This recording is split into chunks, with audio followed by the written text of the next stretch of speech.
বিসমিল্লাহির রহমানির রহিম। সংগ্রামী সকল ফেসবুক ভাই বোন বন্ধু, বাংলাদেশের বাইরে এই ভিডিওটি যারা দেখবেন, আমার পক্ষ থেকে জানাই সংগ্রামী সালাম, আসসালামু আলাইকুম।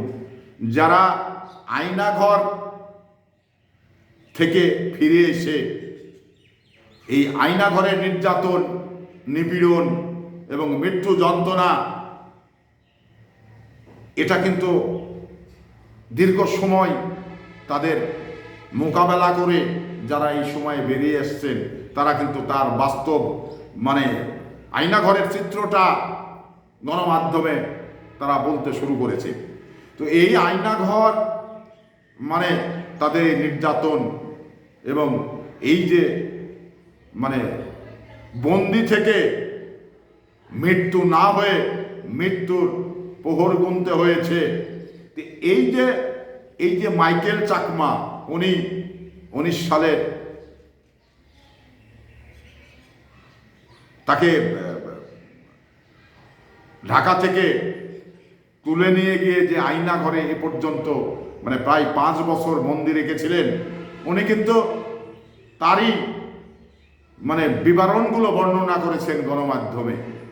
তো ওখানে আসলে মানুষ, দেখুন, একটি জীবিত মানুষ অন্ধকার পুরীতে কিভাবে জীবনযাপন করেছে, মৃত্যুর যন্ত্রণায় তাকে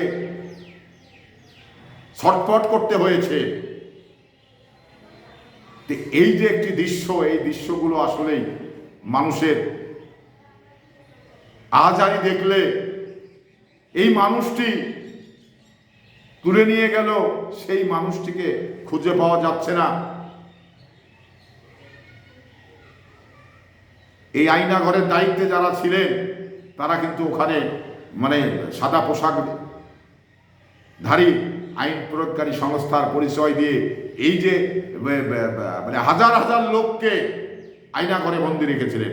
তো সেখানে তারা ছটফট করছিলেন, তারা এমন একটি অবস্থায় দিন যাপন করতেন, এটা কিন্তু আসলে বলার অপেক্ষা রাখে না। তো সেই জায়গা থেকে এটি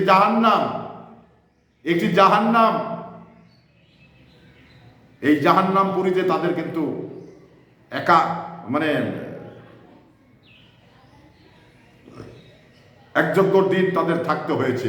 তো ওই থাকার অন্ধকার পুরীতে একজন জীবিত মানুষ কিভাবে থাকে, আর কত যন্ত্রণা, কত ছটফটানি, এটা আসলে একজন মানুষ এটা কি মেনে নিতে পারে?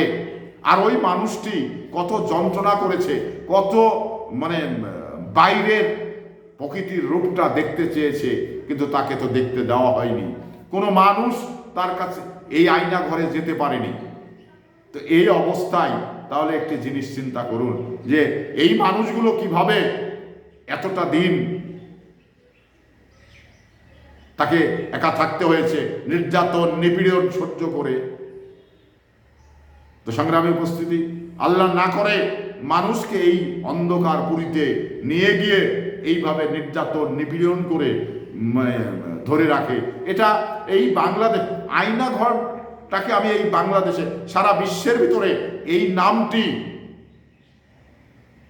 এই বাংলাদেশ ছাড়া আর কোনো রাষ্ট্রে এই ধরনের আয়না ঘর নামের নাম আমি কোনো জায়গায়, কোনো বিশ্বের কোনো দেশে শুনি নাই। কিন্তু বাংলাদেশে সেটা দেখতে হলো, সেটা শুনতে হলো, এবং তাদের মৃত্যুর যন্ত্রণা, ছটফটানি, এটা কিন্তু গণমাধ্যমে আমরা শুনেছিও। তো আসলে এটা একটি জাতির জন্য দুঃখজনক ঘটনা, একটি দেশের জন্য একটি কলঙ্কময় অধ্যায় এই রচনা করেছে খুনি হাসিনা। তো সংগ্রামী উপস্থিতি, এই আশা ব্যক্ত করে বিদায় নিচ্ছি। আসসালামু আলাইকুম।